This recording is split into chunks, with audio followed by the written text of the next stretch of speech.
Hello everyone, this is the second round of our inaugural Blitz tournament. For round 2 I'm black against Elliott, so should be a fun one. Really no idea what he's going to play, but I did take... okay, we've had some games. Yeah, I took a look at everything that he typically plays.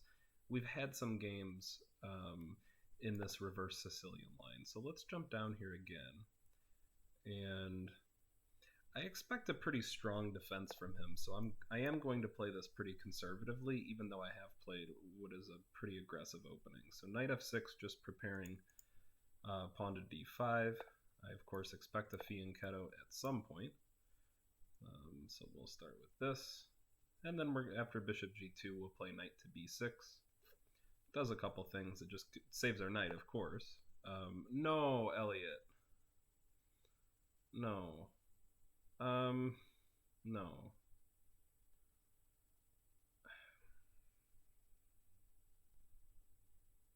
Okay, let's take the space.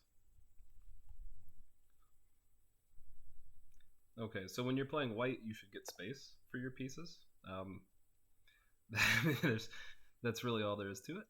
And let's go bishop f5. So we have space, and we're developing with tempo. Not a recipe for success from my opponent. This is not really ideal at all. Oh, and I've missed this. Oh, man. All right. So, how are we going to do this? That's really gross. Okay. I have made the stupidest of blunders that I did not need to make. Okay, we can still make this work. Yeah, we can still make this work. I need to stay up on time, though. And we'll play here. We can absolutely still make this work. I still have strong control of the center. My pieces are developed. I'm not worried about my... I have to not be worried about my king. There really is just not any other option. And he doesn't have a light squared bishop, so if he castles kingside, I will attack him kingside. If he doesn't castle kingside, then, of course, we're just going to attack him in the center. We cannot let this get to an endgame. We have to attack and complicate things. Yeah, this was just, what a nauseating opening. What am I even doing?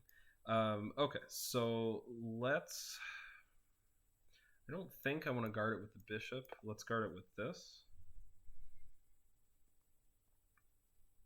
And I am going to let him castle. I do want him to castle.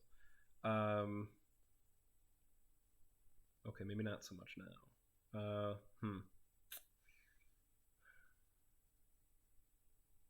Okay. Let's just start running this down. I want to know where that king is going. That's, first and foremost, that is the most important thing. I absolutely want to know where that king is going. Okay. My bishop's pretty shit. Let's come back here. We'll go f5, e4 at some point. We don't need to rush that at all. But maybe we will. I'm just not sure. But yeah, we'll come back here, I think.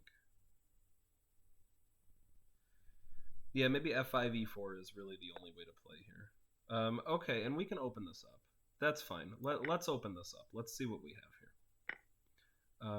This should not bode well for him, I don't think. But I've been wrong before. Okay, and let's come back here.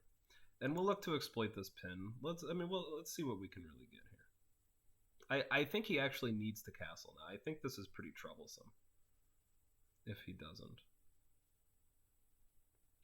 Okay, and we are up on time now. Just a tragic opening. Bishop f5 is just such an incredible unforced error. And really just advancing that, I should have been far more cognizant of that bishop after I had advanced it. I even thought about that too. Okay, fianchettoed bishop and my pawns are, light squared bishop and my pawns are on dark squares. So just no excuse for that. But I mean, if I'm not mistaken, I think we're just winning this back. And I mean, this is now all falling apart for him, guys. If you go up an exchange, you still have to play energetic. You're not up a piece. You still have to play pretty energetic, pretty forceful. So yeah, this is why probably I didn't just resign immediately, because I still did have pretty good development, pretty good center control, and I think a pretty clear plan. It was very easy to play the black pieces. So okay, so we have to do this. Everything looks good, and then yeah, I mean, let's just keep going, I guess. And he should take that, I assume. And then it's me that's up a piece. So this is quite nice. Yeah, up a piece. Let's trade queens. Nice and simple. And let's keep on trading. I mean, no reason to do anything different, I don't think. Yeah, and he'll definitely want to do that to avoid any trades, so that makes sense. Let's throw a punch here. And let's throw that guy there.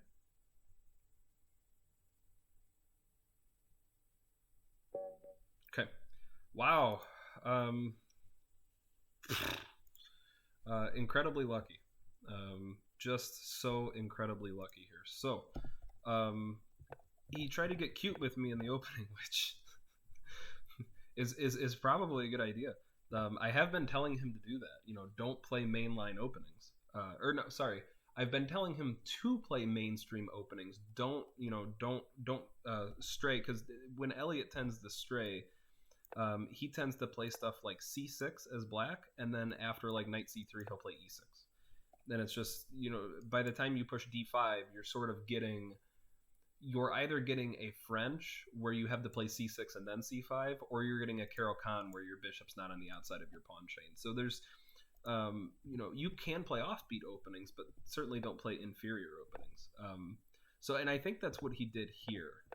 I don't think this is necessary. If he wants to play something offbeat, instead of this move, well, no, I would say if he wants to play something offbeat, I think he needs to, maybe something like e4 c4 and play like a Botvinnik setup. I mean, that's offbeat, and it's incredibly solid. And you can still get a pretty decent attack. There's pretty obvious f4 pawn breaks in a Botvinnik setup. So yeah, I mean, this was just not, don't give this up. And I'm certain I have an advantage here. I mean, it's huge, just a huge advantage. So what am I supposed to do? Okay, the knight goes to e4. I can't do this.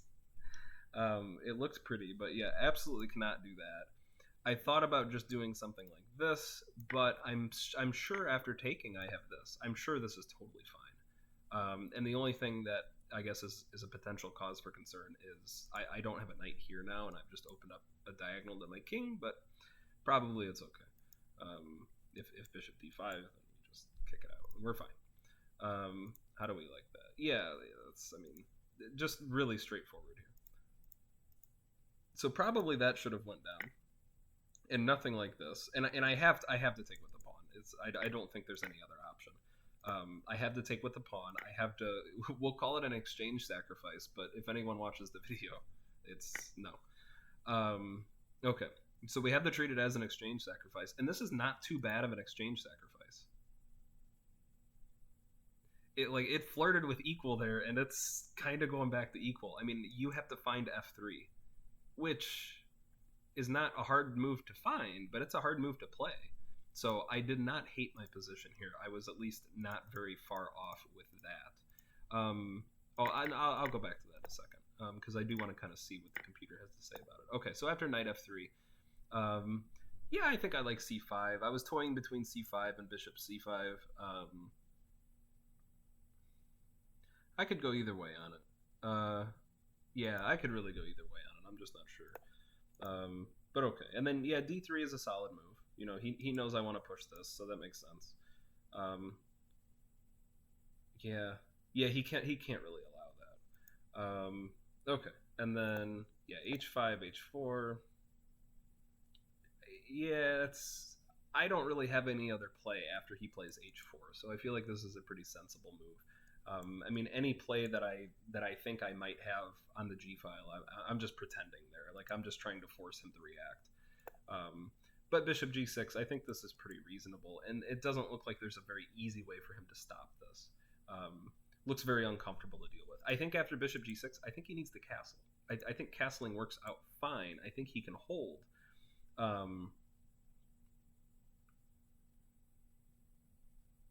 Yeah, because then even then, if I want to try to exploit the light squares, I got to go back to F5, over to here. But he can stop me. He can go King H2, and he can just stop my bishop from getting there to begin with. So I think he needs to castle here, play King H2, and then he's locked down. I cannot get through that. There's no way. Maybe this happens. Maybe. But even then, I feel like there's some knight d2, queen c2. If he even wants to do that, or probably after castling, I'm sure he could get away with e4, but certainly not here. Not when his king is in the center like this. Although bishop f5, yeah, he can't really castle here, can he? Can he? Well, I guess he could castle after this. He can go king g2. Maybe. I don't know how I get through. Yeah, I really don't know how it would take me a long time to get through. I need to play bishop e7 first at the very least, and then after this takes and this, I mean, there's going to be a rook moving here at some point, so I'm leery having my queen here, and then I need to somehow be able to play the knight move. And that's just too much. He's got to be able to do something. That's just too many moves in such an open position. So I feel like that doesn't work. Queen e2 is just ridiculous. It just ignores everything that's going on. King d2 is not much better. I mean, he's got to move one of these and just let me have one of the pieces, but he gives me both. And then and then it just all falls from there. So okay, so what's the damage here? I mean, do I even really want to know? I mean, it might even be nice to me and consider my bishop f5 move just a mistake and not a blunder. It might be nice to me, but we'll find out here shortly. Taking a long time today. Yeah, I knew I was going to do that. Some games you just you sit down to play them and your head just does not feel very clear, and I think this was definitely one of them. No, it gave me the blunder.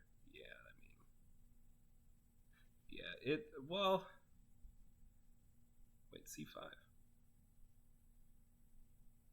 Knight f3? What's going on here? Oh, c5 was the blunder. What's going on? Oh, that's tragic. Okay, what have I missed here? Okay, so this was just a mistake. So that was not even my worst move. Okay, what have I missed? d3. I mean, d3 looks very good. I probably should have seen that. Oh, and it's...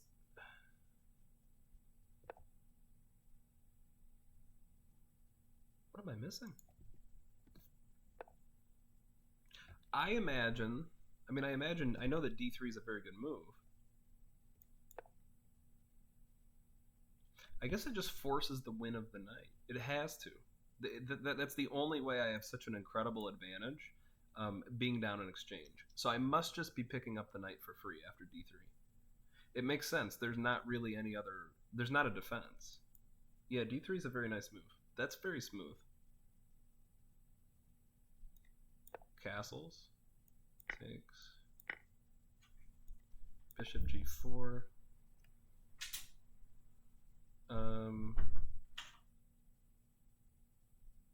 Wow, how do you defend that knight? Yeah, that's something. That actually works out really well. Well, that's okay. I didn't think that was going to be my blunder. I just kind of I moved too fast. But I'm not sure that I would have seen that in a blitz game anyway. Definitely in a classical. That's not too difficult to see in a classical, but that's a heck of a blitz move. Okay, so c5. That's unfortunate. Okay, and then where did it go wrong? Is this even the right plan? I feel like it is. Maybe bishop g4 was better. Probably bishop d6. Probably I should develop pieces. But yeah, I didn't really want to fall into that trap where I'm just sort of mindlessly developing pieces. I mean, sure, it's good to develop pieces, but I feel like bishop d6 doesn't really have much of a plan. It looks like it ignores the board. And at least this and this, I mean, it has the very clear and destructive plan of f5 e4. So I don't know if I hate that. And then e4, I think this just made it really easy. But f5 was best. Yeah, f5's pretty strong. That does look like a good move. I did like this control that I had over d4, and I did like that this came with tempo, and I could now focus on this.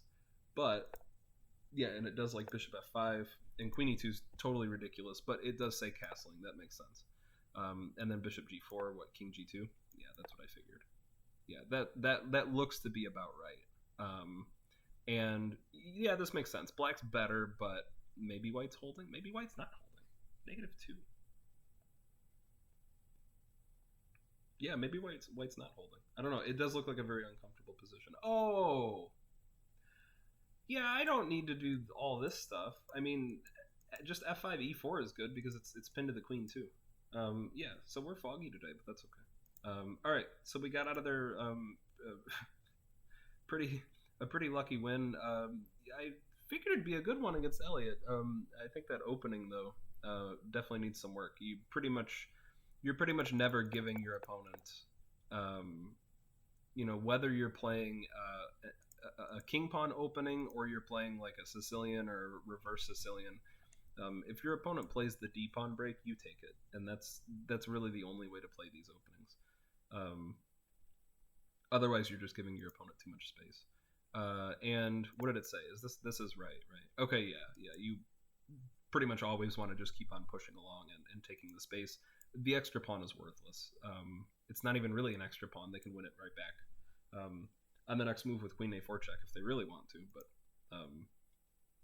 probably there's even better moves. So yeah, d4. Just don't, if you're playing white, you don't want to give your opponent that kind of space. So, all right. Hopefully we play better in the next round. But thank you all for watching, and I'll see you later. Bye.